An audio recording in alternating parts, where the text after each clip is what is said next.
Mary Kripabai ఛానల్కు స్వాగతం సుస్వాగతం. నా పేరు మేరీ కృపాబాయ్, కథా రచయిత్రిని. ఇప్పటికీ 400 కథలు పైగా ప్రచురించడం జరిగింది, వివిధ పత్రికల్లో రావడం జరిగింది. మొదటిగా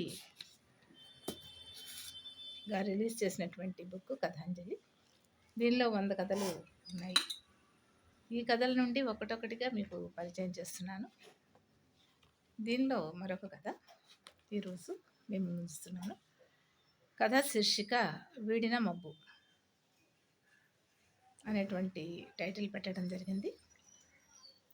మరి చిన్న కథ. ఈ కథలో అసలు మబ్బు ఏమిటి, ఆ మబ్బు ఎందుకు వచ్చింది, ఇది ఆకాశంలో మబ్బు కాదు కదా, కథలో మబ్బు అయితే ఎలా వీడింది అనే ఒక సస్పెన్స్ని, ప్రతి కథలోనూ సస్పెన్స్ ఉంటుంది, ఏ రచయిత కలం నుండి జాలువారినా కూడా. అలానే ఈ కథలో కూడా ఒక చక్కటి సస్పెన్స్. ఈ కథలో ఉండేటువంటి మబ్బు ఎలా వీడింది అనే దాని గురించి మనం ఇప్పుడు చెప్పుకుందాం. వీడిన మబ్బు అనేటువంటి కథ అమ్మ మాసపత్రిక ఫిబ్రవరి 2005లో పబ్లిష్ అయింది. చాలా చక్కటి కథ. సామాజిక నేపథ్యం, సమాజంలో జరుగుతున్నటువంటి అనేక విషయాల నుంచి నేను థాట్స్ అవి తీసుకుంటూ ఉంటాను, అంశాలు. అలా తీసుకున్నదే ఇది. ఒక్కోసారి ఊహించి తీసుకుంటాం. మనం అన్ని థాట్స్ని, సమాజంలో ఉన్న అన్ని విషయాలని మనం ఏం చూడలేం కదా. కొన్ని ఊహిస్తూ ఉంటాము, కొన్ని చూస్తాము, కొన్ని వింటాము, కొన్ని ఫేస్ చేస్తాము, అలాగా. సో ఇది ఊహించి రాసినటువంటి కథ. సో దీన్ని ఎలా స్టార్ట్ అయింది అంటే, ఒక డైలాగ్తో స్టార్ట్ చేశాను. డైలాగ్ ఏంటంటే, మేఘన, నేను నిన్న రాసిన కథ ఫేర్ చేసావా అని చెప్పి డైనింగ్ టేబుల్ సర్దుతున్నటువంటి భార్య మేఘనను తన భర్త శరశ్చంద్ర అడుగుతాడు. సో ఇక్కడ ఏంటంటే, ఇక్కడ శరశ్చంద్ర ఒక కథా రచయిత. అతను రాసిన కథలు భార్య ఫేర్ చేస్తుందని ఇక్కడ మన కాన్సెప్ట్లో తెలుస్తుంది. జనరల్గా రచయితలు రఫ్ వర్క్గా ఒక స్టోరీ రాసి ఉండొచ్చు. దాన్ని మళ్ళీ ఫేర్ చేసుకోవాల్సిన అవసరం ఒక్కొక్కసారి ఉంటుంది. లేదా డైరెక్ట్గానే ఇప్పుడు ఫేరే రాసేస్తున్నారు. ఇప్పుడు చాలామంది రచయితలు రఫ్ వర్క్ లేకుండా డైరెక్ట్గా కూడా రాస్తున్నటువంటి వాళ్ళు ఉన్నారు.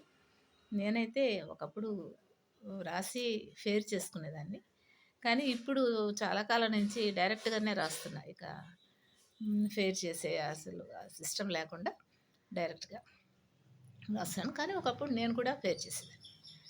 సో ఇక్కడ ఏంటంటే, భార్య ఫేర్ చేస్తుంది. ఫేర్ చేసి నీట్గా తను పోస్ట్ చేస్తుంది అనమాట. శరశ్చంద్ర రచయిత ఈయన ఏం చేస్తారంటే, ఓన్లీ జస్ట్ కథ రాసేసి భార్యకి ఇచ్చేస్తారు. ఆవిడ నీట్గా ఫేర్ చేసి పోస్ట్ చేస్తుంటుంది. అప్పుడు ఈవిడ ఏమంటుందంటే, మేఘన శరశ్చంద్ర ప్రశ్నకు, అవునండి, నేను ఫేర్ చేసేసాను, పోస్ట్ కూడా చేసేసాను అని చెప్పి అంటుంది. తనకు చాలా ఇంట్రెస్ట్ అనమాట ఈ కథలు ఇలాంటివన్నీ కూడా. భర్త పెద్ద మహారచయిత కాబట్టి కూడా ఆవిడ సంతోషంగా ఉంటుంది. అయితే అలా చెప్తున్నప్పుడు, వెరిఫై చేసి పోస్ట్ చేసావా అని అడుగుతాడు శరశ్చంద్ర. అంటే ఏమన్నా మిస్టేక్స్ అలాంటివి ఏమన్నాయో చూసావా. అయితే ఈవిడేమంటుందంటే, వెరిఫై చేశానని చెప్పేసి అంటుంది. ఇంకా అడుగుతూ ఉంటాడు. పోస్ట్ ఆఫీస్లో పోస్ట్ చేసేటప్పుడు మనం స్టాంప్స్ కూడా వెరిఫై చేయించాలి, అది కూడా చేసావా అని అడుగుతాడు. చేశాను, అది కూడా వెరిఫై చేశాను. చాలా ముక్తసరిగా చెప్తూ ఉంటుంది. ఇవన్నీ కూడా చాలా ఇదిగా ముక్తసరిగా అనమాట. ఎలా అంటే ఇంట్రెస్ట్ లేనట్టుగా, ఏదో దాన్ని ఏమంటారు, నిష్ఠూరంగా, ముఖభావంగా అలా చెప్తూ ఉంటుంది అనమాట తను. అలా చెప్తున్నప్పుడు తను రచయిత కాబట్టి కనిపెట్టేస్తాడు. ఏంటి భార్య ఇలా మాట్లాడుతుంది, ఏంటి ఇలా నిష్ఠూరంగా మాట్లాడుతుంది, ఇప్పుడు కూడా ఏమీ అలాగా చేయదు, తన మూడు ఏమైనా బాగుండలేదేమో అని చెప్పి మనసులో అనుకుంటాడు. అనుకుని, ఏంటి మేఘన అలా ఉన్నావు నువ్వు, రీసెంట్గా నువ్వు పోస్ట్ చేసిన స్టోరీ లవ్ స్టోరీ కదా, ఆ లవ్ స్టోరీ నీకేమైనా నచ్చలేదా ఏంటి అని చెప్పేసి అంటాడు. అంటే నచ్చకపోవడం ఏం కాదు అంట. మరేమిటి అంటే ఈ మధ్య ఎక్కువ లవ్ స్టోరీస్ రాస్తున్నారు అంటుందనమాట. అయ్యే రాయకూడదా అంటాడు శరశ్చంద్ర. అలా అని కాదు అంటూ ఏదో చెప్పబోతుంది. అవును చెప్పు మేఘన ఏంటి సందేహం? లవ్ స్టోరీస్ రాయకూడదా ఏంటి అని చెప్పేసి అడుగుతాడు. ఏదో చెప్పబోతూ తటపటాయిస్తూ ఉంటుంది తను మేఘన. చెప్పు ఏం పర్లేదు చెప్పు ఏంటి అంటే, మీరు అన్ని రకాల కథలు రాస్తున్నారు కరెక్టే. కాకపోతే లవ్ స్టోరీస్ ఎక్కువ రాస్తున్నారు. అవి మా కొలీగ్స్ అందరూ చదువుతున్నారు. అయితే వాళ్ళేమంటున్నారంటే వాళ్ళు కామెంట్ చేస్తున్నారు. మీరు రాసిన స్టోరీస్ అన్నీ కూడా లవ్ స్టోరీస్ చాలా న్యాచురల్‌గా ఉన్నాయి అని చెప్పి అంటున్నారు. న్యాచురల్‌గా ఉన్నాయి, సహజంగా ఉన్నాయి అని అంటున్నారు అని అంటుంది. ఏ సహజంగా ఉండకూడదా కథలు? అసహజంగా ఉండాలా? అని చెప్పి అంటాడు. అలా అని కాదు. కథలు న్యాచురల్‌గా ఉండడం, అవి అనుభవంతో రాసినట్టుగా ఉన్నాయని మా కొలీగ్స్ గుసగుసలాడుకుంటున్నారు. అంటే దాని వెనక ఏంటంటే ఏదో అనుభవంతో రాసినట్టు, ఆ అనుభవాలన్నీ మీకున్నట్టు వాళ్ళు అనుకుంటుంటే నాకు చాలా బాధగా ఉంది అని చెప్పి అంటుంది పాపం మేఘ. అయితే ఈ విషయం పూర్తిగా అర్థమవుతుంది శరశ్చంద్రకి ఇక్కడున్న ప్రాబ్లమ్ ఏంటని. అలా అర్థమైనప్పుడు తను భార్యకి చెప్పుకోవాల్సినటువంటి ఆన్సరు ఉంటుంది కదా! బాధ్యత ఉంటుంది. అయితే పాపం మేఘనని బాధ పెట్టినందుకు, వాళ్ళు కొలీగ్స్ బాధ పెట్టినందుకు శరశ్చంద్ర కూడా చాలా బాధపడతాడు. సమాజంలో ఇలాంటివి సహజమే. కామెంట్స్ ఉంటాయి, విమర్శలు ఉంటాయి, అనేకం ఉంటాయి కదా! మనం అని చెప్పేసి మనసులో అనుకుంటాడు. అయితే నేను రాసిన కథ గురించి మీ కొలీగ్స్ చేసిన కామెంట్స్ గురించి నువ్వు నమ్ముతున్నావా అని చెప్పేసి అడిగితే, అదేంటండి అలా అడుగుతున్నారు? నేనెందుకు నమ్ముతాను అలాంటివి? వాళ్ళు చేస్తున్నారు కామెంట్స్ అంతే తప్ప నాకెందుకు మీ గురించి నాకు తెలీదా? నేను అలాంటివేమీ కూడా నేను పట్టించుకోను అని చెప్పేసి ఆహ్, అంటుంది. అంటే భర్త విషయం తనకు తెలుసు కాబట్టి. అయితే అప్పుడేమవుతుందంటే, నేను ఇబ్బంది పడుతున్నాను కరెక్టే. అది ఓకే. కానీ పబ్లిక్‌లో ఇబ్బందిగా ఉంది గదా! ఈ కథలన్నీ వాళ్ళు చదివి అపార్థం చేసుకుంటూ ఉన్నారు అని చెప్పేసి అంటుంది. ఇలాగ చిన్న డిస్కషన్ జరుగుతుంది ఇద్దరి మధ్య. ఆ తర్వాత శరశ్చంద్ర అంటాడు, "మేఘన నీకు ఒక విషయం చెప్తాను వింటావా?" అని అంటే, "ఏంటో చెప్పండి" అంటాడు. అసలు రచయిత ఎలా ఉండాలి అనేది నీకు తెలుసు కదా! ఒక రచయిత అనేది కేవలం వ్యక్తిగత అనుభవాల నుంచి మాత్రమే రచనలు చేస్తే, ఆ రచనలు చాలా పరిమితం అయిపోతాయి. నంబరు పరిమితం అవుతుంది. అంశాలు పరిమితమైపోతాయి. కాబట్టి అలా వ్యక్తిగత విషయాలే కథలుగా ఎందుకు రాస్తారు రచయితలు? రచయితకి ఒక ఊహాశక్తి అవసరం. తర్వాత పరిశీలనా శక్తి అవసరం. పరిశోధనా శక్తి అవసరం. అవన్నీ ఉంటాయి అసలు. బై నేచర్ ఉంటాయి. బై బర్త్ రచయితకి అవన్నీ వస్తూ ఉంటాయి. అటువంటి చక్కటి రచయిత తన అనుభవాల నుంచి మాత్రమే రాయాల్సిన అవసరం ఏముంటుంది?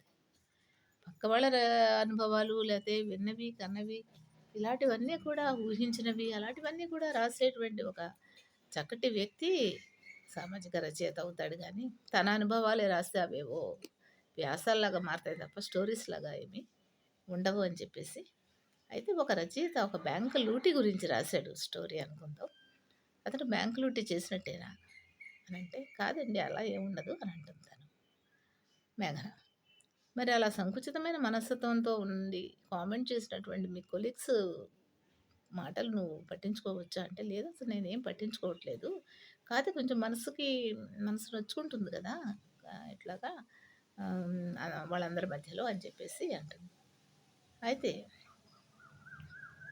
అసలు నేను నిజంగా ఇన్ని లవ్ స్టోరీస్ ఎలా రాసానో నీకు తెలుసా? అంటాడు. చెప్పండి అంటుంది చాలా ఇంట్రెస్ట్‌గా. నా లవ్ స్టోరీస్‌కి అన్నిటికి ఇన్‌స్పిరేషన్ నువ్వే. నేను భార్యనే ప్రేయసిగా ఊహించుకుని ఒక స్టోరీ. ఇలా చెప్తాడు చక్కగా. ఎలా అంటే నిన్నే మేఘన నిన్నే నువ్వు నా భార్యవు. నిన్ను ఒక ప్రేయసిగా ఊహించుకుని ఒక స్టోరీ రాస్తూ ఉంటాను. అయితే ప్రేమ సఫలమైతే గనక నీతో ప్రేమ సఫలమైతే ఎలా ఉంటుందనేది ఒక స్టోరీ రాస్తాను. నీతో ప్రేమ విఫలమైతే ఎలా ఉంటుందనేది మరో స్టోరీ రాస్తా నేను. ఆ ప్రేమ గురించి నీకు చెప్పగలిగితే నేను అదొక స్టోరీ రాస్తాను. చెప్పలేకపోతే మరొక స్టోరీ రాస్తాను. ఇలా ఊహాగానాలు అన్నీ నా ఊహల చుట్టూ తిరిగేది నువ్వే. కాబట్టి నీకసలేం బాధక్కర్లేదు. పైగా నేను ఆహ్, ఇట్లా రాయగలను కూడా. రాయగలను. అందువలన నా కథలన్నిటికీ సెంటర్ నువ్వే.